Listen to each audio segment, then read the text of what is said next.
Hey, man. Hey, man. Mustache to mustache. Yeah. Respect. Of Respect the porn stash. of course. So where are you? I am in Oregon, in the United Oh, States. Jesus, what time is it? Uh, we don't need to worry about that. Oh, fuck. I was so sure you were Australian. Oh, no, you're totally fine. And I thought that was better for you, like a morning call for me would be like an evening call for you. Yeah. Oh no, it's fine. I think it's like 1 right now. But to be Ah, you're fair, fine. this is when I do most of my work, anyways. Like Exactly. 90% of my work I do like late at night. It's the only time I get any inspiration. I'm sure you understand that one. We're still talking about harvesting organs, yeah? Oh, no, of course. Of course. I mean, Right. I prefer to do the livers in the afternoon, but you know. But how do you want to do this? You want to record everything and just I give you the keys of the castle and you edit whatever, and you make me look like an idiot? Oh no, I'm gonna make it look like a hero, man. What do you? I got like a small handful of questions, but I didn't want this to be some like super fancy schmancy interview thing. This is more just a conversation and stuff like that. Perfect for me. I know you saw the original video that I made, Yeah, very and pro, very pro. Well done. it was an interesting process because I started with just doing some research about just the voice tones and stuff like that. I initially actually didn't know that you had done the voices until I Yeah, was well, digging into that script and then stumbled across it, and it was like a down the rabbit hole kind of situation. And I just thought it was such a really cool piece of history. yeah, but I have the backstage story about all this because it was really out of sheer luck, Oh, and just I was like a kid over there, so I made kind of a tantrum to to ask for to do a voice, but I'll tell you about it. So the thing is, I was over there to translate Mario 64, hmm, okay, and at my lunch break back in the day, that was the 90s, I guess, on 20. I have no idea. Mario 64, whatever.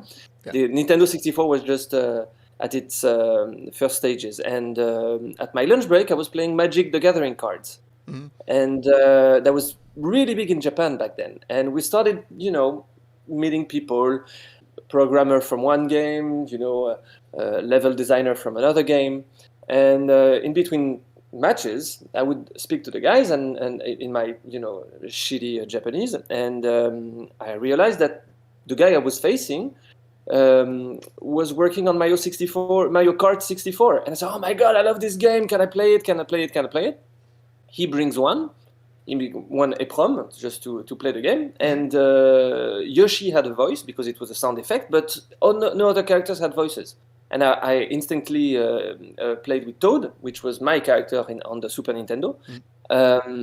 And it had no voice. And I said, oh, there's no voice for Toad. I want to do the voice. I'll do the voice. I'm a kid. And Toad is basically a kid. I'll do it. Oh, of course. And the guy kind of said, yeah, but, that's difficult. And I gave him one Shivan Dragon card from France, which was valuable Hmm. as a trading thing because it was with the French text. So the guy was like, "Oh, fuck me, yeah, I'll bring you to the studio." So we go to the studio, and in the studio I meet Koji Kondo, which is the composer of the Oh, yeah. Mario theme, Zelda theme, and I don't know that's him. And I'm like, "Oh yeah, this is cool. Yeah, you have microphones. Yeah, how you doing, man?" And I go in the booth behind the microphone, and I have a script, which is like sheet of paper, really very very short script, like bingo and whatever. Hmm. And I say my lines, being super sure that I'll be Toad, and then I hear in my headphones, "You'll be Luigi," and Oh my and, God. So you already recorded a lot of the lines before they told you. and they said, "No, you're more of a Luigi guy. We'll use this for Luigi." And I'm throwing a tantrum, man. I'm like, "What? Nobody plays Luigi. Luigi is a poo." I don't want to be Luigi. I want to be Toad because I want to play myself, Yeah, of which course. sounds, I want to play myself. Well, how old were you at that time? Oh, I was kind of, I don't know, 19, 20? 19? Okay, yeah, you really were just like, wow, gosh. Yeah. Being So 19 that years was before old. doing the whole Pokemon thing, which I did. Yeah. That was my first stages as a Nintendo translator. I did one game on the Super Nintendo, then I was sent over to Japan to be vetted, and they looked at me as a fanboy, so that helped my cause, I guess. Yeah. So they gave me Mario 64. I think I remember we did 1080 snowboarding, and they gave me one of the snowboards that was used for the motion capture. So What? the whole the You got one of the thing, 1080 so snowboards? That's amazing. yeah. And we went to Nagano to have a ski trip with Nintendo employees, and we had a car accident there. And man. one of the employees called my mom, and with a broken English said, "Ah, Julian had car accident," and then hang up. Oh no. Yeah. Oh gosh. I'm sure she was It's just like trying to reach you after that. yeah. Where? Right? Yeah. Give me Japan. And then yeah, that was it. That was it. Well, that's cool. That's see, this is the kind of stuff that I love getting into, and what I wanted to make sure we really got to, because like, so many people don't know what goes into this, and nowadays where gaming is such a like machine and stuff. Well, like that. yeah, that doesn't work like that. I mean, it's really hard for translators to be seen as like an added value of the final product and be sent over to the main studios and meet Miyamoto and Tezuka and all the big guys. We had the chance to have delayed launches compared to the original ones or the US ones. So us as Europe, we were like an oddity for them. And they were really interested in the way we would translate this and this and that. For Pokémon, for the first, the first names of Pokémon, it lasted for a long time to be validated by the creators. So there was a long process, interesting process. But I don't think it's taking that long anymore. I don't know. I'm not in the loop anymore. But for example, for Zelda Ocarina of Time, which I translated, we could play the game first before translating. Now it's really hard to play a finished game before starting translation. Oh yeah. And so that's why good translators don't need to play the game, and they instinctively know what's going to happen on screen. So they make a good translation and good adaptation. But I met Miyamoto during the Ocarina of Time, and he asked me to translate back from French, like random messages of the game. He gave me IDs, and I would have to translate it back into Japanese. So to make sure that the sense, I mean, the source text was not raped. Yeah. Well, I have this note here that says, and we'll see if this is true, that you, let's see, I got to make sure I read this right, that during the localization of Ocarina, that the Deku seeds translated initially to seeds of the ass, and you had to stop them.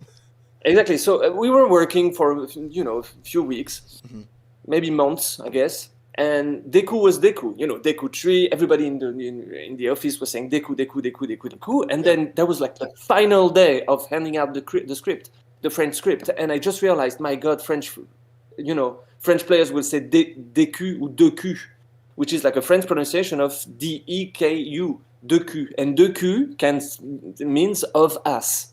So if you say stick of ass, the seeds of ass, tree of ass, any kind of inhabitant of my ass, it's like a different game altogether. So I had make a search and replace in one command, knowing that I had to start with a consonant and be only 4 letters, and end with a vowel, because we have French grammar rules that don't apply to any kind of spelling. So I just came up with Mojo, which sounded mystical and foresty. So Mojo tree, Mojo stick, Mojo seeds, instead of ass. The stick of my ass. Well, it's one of those things where you're like, do I tell them or do I just leave this? But it's Nintendo. And no. Of course, I told them I had to come up with a good reason to change like one of the original names that they had to keep everywhere in the world, like the Pikachu. If I came out with a good reason to change Pikachu in French, which I would love to, because I had the Italian example for Mickey Mouse, which is Topolino. In Italy, and I don't know how they made it, but they have their Mickey Mouse, and I wanted the French market to have our Pikachu. Oh yeah. So I proposed, I offered many variants, and I said, well, Pikachu sounds bad because it could mean, and then I had nothing. Just tried to pull something up to. Yeah. It means that my grandma sucks mushrooms, for fun. It's so cool. Like I was saying, the industry has changed so much. Because I believe you're, from what I understand, freelance as well as doing Ubisoft work these days. Correct? Yeah, I'm a freelance translator and voice director, and I do adaptations for movies and TV shows also. And but my big video game input is for Ubisoft and the Assassin's Creed franchise. Easy question, but like, what was your favorite project that you've worked with? It's always the latest one. It's always the latest one. For me, it's the Assassin's Creed Valhalla. Mm-hmm. It's once again we cannot fuck up. I mean, we're dealing with history and very serious actors. The French language has to be vetted in a way that it could sound true to the era. This is a huge project and a huge challenge, which turns out to be very very exciting. Very exciting. I know from some polls that the French version has been very well liked. Okay. And when you have this, and upstream, if you have actors who enjoy themselves doing this kind of project and act in a certain way to be like in a historical video game, that's the perfect situation. So to answer your question, I would say Assassin's Creed Valhalla. Because I mean, I'm definitely not at the same level of you. I work with my own level of creativity in videos and production, and I was always told that you can have your favorite thing, but your best work should always feel like your latest work because it's what you're digging into. It's what you should be passionate about. I don't know, when I'll be next to the machine that goes beep beep like this, maybe I'll say Pokémon or Zelda Ocarina of Time, and I would say, oh, those were the days. But as long as I still have the energy to throw myself into my latest project fully and try to make it a game I would love to play afterwards, which is my philosophy all along because I'm a gamer. Mm-hmm. I always explain the game to the actors, to the people working with me, that this could be your passion project because you will play it afterwards, and you don't want to have the feeling that you're working when you're playing it. And I spent like maybe 350 hours playing Assassin's Creed Valhalla. Mm-hmm. So I spent months working on it, and then I bought it, and then I'm playing it, and I'm up to 300 hours of game. Yeah. Just to get everything in the game. That's a sign of a good project when it comes to games is, being able to separate that work feeling from it and still sit down and enjoy the full product and be proud of what it is and stuff like that. I did some work under Microsoft for about 2 years, and I helped out with like Halo 4 and like the Halo collection and stuff like that. I gotta say, for the first while after I left that job, it was hard to go back to Halo because it wasn't, oh, I'm gonna go into this room. It was like everything in my body was like, oh, it was QA testing, so it was like, oh, I'm gonna jump in the corner and like try to bust through the wall because it was like still instinct. You do it. Yeah. Stuff never leaves you. That's what's so funny with Ready Player One. That it takes 8 years for someone to come up to race the racetrack in reverse. This is the first thing you do when you play video games. Yeah, like it's just instinctual to be like, but what if we do it the wrong way? And exactly. Does it work? Is it fun? Does it break? Is it fun when it breaks? Do we call it a feature? How did you end up getting into this industry?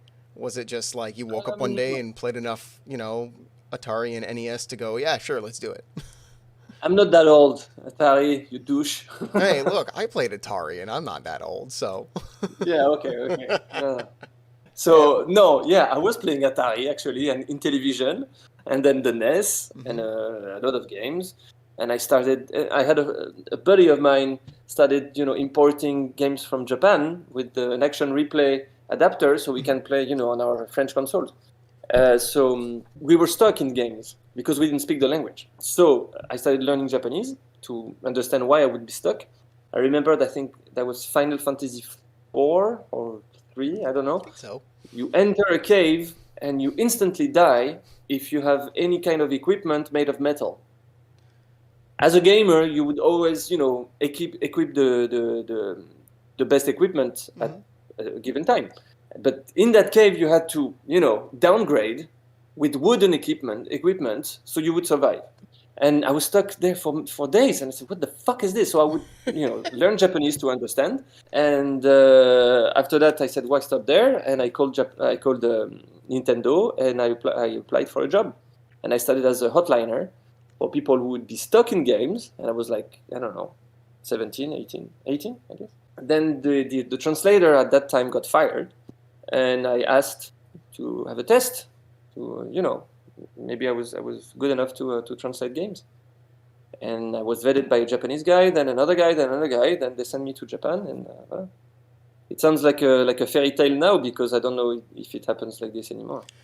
Who knows? Like, I mean, back then, Who knows? they were No, like, no. wow, we can make something move in 3 directions. This is mind blowing. Where, you look at where we are now with like PlayStation 5 and Series X. It's like, it's insane what we can do these days. Yeah, it's insane, but you have insanely talented people working on that. Mm-hmm. I mean, when you see the IMDb pages of some of the screenwriters for the major games like this, they are behemoths. The guys at Rockstar, the guys at Ubisoft. What am I doing? I had some dialogue because I had some questions about where to go in terms of dialogues for French, for one character or another, because I'm discovering the story when I'm translating it. Yeah. And we had some dialogue with the screenwriters, and we have some big brains over there. The team really makes it with that sort of stuff. And I think with how big teams get these days, especially, they'll get 30 people just to work on the colors of someone's outfit or something like that. It gives so many more people an opportunity to like work in these industries, because I mean, gaming is bigger than it's ever been. I don't know how many people work on a major quintuple A games, but they compartmentalize. Oh yeah. You do the menus. You do the cursor next to the menu. This is what you do. As long as they have fun playing the game after they worked on it. Yeah. Well, plus, the fun part is also, even if all you do is work on, like, say, a mouse cursor or something for a game, it's still fun to like pick up the game and like all I did was the occasional bug testing with Halo. But every time I go to someone's place, if they have it, I'm pointing. I'm like, I did that. That thing works because of me. Like, This is me right there. This is me now. I slept on a locker room floor for that on a 20-hour shift. So you better be. Permanent crunch. Yeah, crunch. Man, I sure don't miss that. It's the lay of the land now. I mean, it's just like this. That's how it goes. So it's hard because, like, I want to ask you, like, oh, well, like, what's the big thing you're working on now? But I know how NDAs go and other things like that. And exactly. So, fuck you, India. Yeah, exactly. It's like, what's the new thing? It's something exciting, and you'll learn about it eventually. I don't know. Actually, I don't know. No. I know what I'm working on, but I don't know what's the release thing. This is beyond my pay grade. You had said that you had worked on some like shows and whatnot for translation, like TV shows and stuff. I was trying to peek into that a little bit, and I didn't find a whole lot. So what shows have you like worked on? Initially, right after I came back from Japan for working on Pokémon and Nintendo products, I moved to animation. So I worked on a show called Totally Spies. Which is like you know this. Okay. Oh yeah, I watched that one. Mm-hmm. You were okay. So I worked like this on I worked on this on scripts as an associate producer or something. I don't know what's the proper term.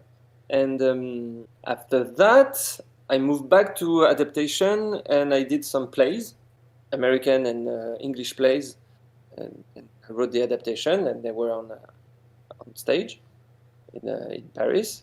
And then I did some TV shows. Like lately, it's a show called Legends of Tomorrow, which is on Netflix. It's a DC thing. Oh yeah, I've watched just about every episode of that one. Yeah, well, you sense that they don't have that much money to produce it. The effects are not that high, but I'm enjoying doing it, and I put some jokes, some French jokes in it.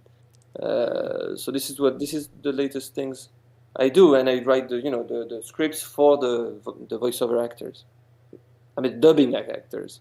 So they watch the show in English, and down the screen, that's what they're supposed to, say and act. So it will be inside the lip movement. Mm-hmm. And this is what I write. I write what's going on under the screen. And I did, of course, subtitles for many movies. There were like re-editions of classic movies like The Mill, Pacific Express. I think even Ben-Hur was re-edited and didn't have the right of the original. And that's not The Mill, that's Wyler. Is it Wyler or is it The Mill?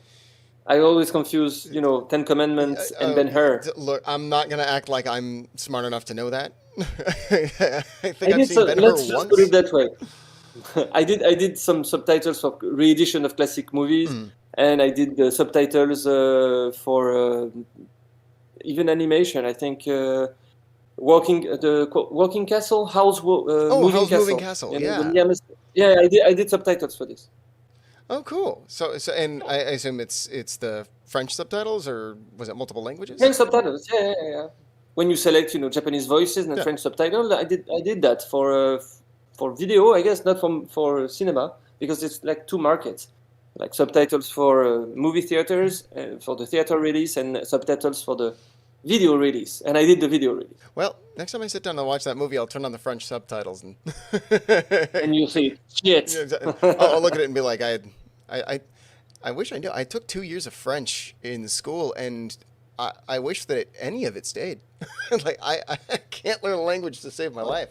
You should put that there also, because my English for today is fucking broken. Whatever. Oh, I did the Godzilla movies also. I did subtitles from Godzilla versus Mothra or something. That was a long time ago. Now my Japanese is dead.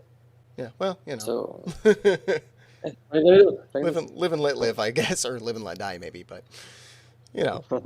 I also I'm sure you've seen it. It's been really fun discovering how many people truly have a connection to your version of Luigi and such like that. Because by the 64 was the first game system I owned. So by circumstance, like I talked about, you were kind of the voice that I grew up with, and it was very interesting. Realizing there's so many people out there who don't know that you define their childhood. I know that's a heavy sentence, but no, that's a bit too much.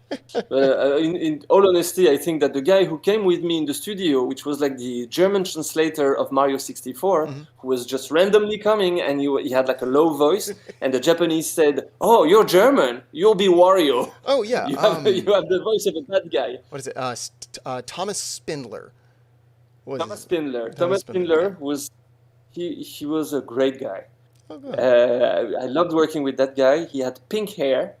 Initially, he came to Japan to be a Shinto monk, and then, a few years later, he married a Japanese girl, and he created a translation company in Japan, speaking perfectly Japanese. Oh, there you go. Because I made the tantrum, saying, I want to go in a booth and I want to make the voice of Toad. Just a Japanese guy said, "Oh, you're German. Oh, you could be a bad guy. Come on." It's like this, you're frail and French. You'll be a plumber. Yeah, sure. You're tall and German. You'll be a bad guy. I love that guy, the Thomas Spindler guy. That was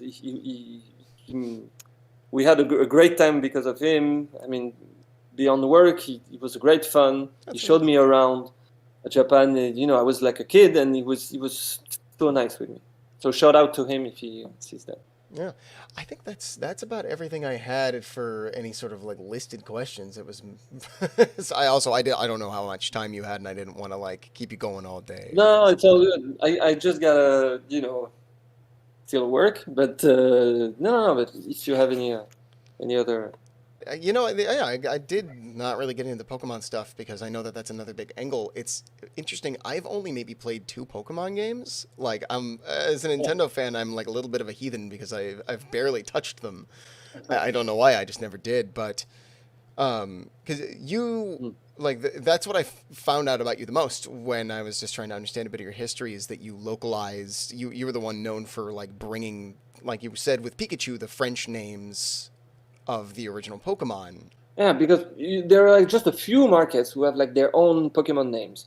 There's Germany. There's Italy doesn't have it because it's not a big enough market. So when it hit the market in France, that was like one of the key aspects is that the kids could understand and say, and plus it could have been a lot different when it would have been Japanese names for the parents, because everybody was worried, like, what are you talking about? What is this game like exchanging creature? And imagine if it was Japanese names for all the creatures. You saw the South Park episode. The parents would have freaked out even more than just with French names sounding like a fairy tale between kids stories and toys and or cookies. The inspiration came from everywhere. For example, Jigglypuff. The story is that he's sweet and he's fluffy, and it reminds the thing from the childhood. And I gave him a name which sounds like a candy that the kids have. So on the parent side, it's a bit more comforting knowing, it sounds like something harmless, which it is. It is harmless. But some parents kind of freaked out, and I got some letters because some of the Pokémon sounded like disgusting stuff, like Smogo or no, what is it? Oh shit, I forgot the name. It's sludge. I think it's a type of sludge. Like, and muck or something. Muck. Yeah, muck and grimy. Yeah. And in France, I named them literally. It spells differently, but it sounds like pile of snot and big pile of snot. And I received letters from parents saying, "How come my kid is playing with something called pile of snot?" I said, "Because it's fun." Yeah, it's like, you think in the 90s and stuff, they'd be into that. There was that whole slime era where everyone liked playing with slime and Nickelodeon doing all that stuff. Nickelodeon and Garbage Pail Kids. Oh, yeah. Oh, my gosh. I haven't thought about those in, like, probably at least a decade. Oh, my God. Well, I'm 46, bitch. Well, there you go. Yeah, no, see, that's the interesting, because I know that there's probably plenty of people out there who love to hear the tales about the Pokemon names and stuff like that. I think it's cool. And I mean, from now on, if I get back on Pokemon Go, if I catch a muck, I will name him Pile of Snot. I promise you I will do that. Yeah, Pile of Snot. You've been so pleasant with all of this, and I really do appreciate it. Nice to meet you, Miles. Yeah, it's been wonderful to meet you, man. I appreciate you taking the time. I appreciate answering the questions, and I'm sure we'll be in touch. Sure, anytime. All right. Ciao, Miles. Thanks again to Julien Bardakoff for coming on the show, and thank you for watching. Click the like button if you enjoyed the video, and don't forget to subscribe to keep up with new episodes. See you next time.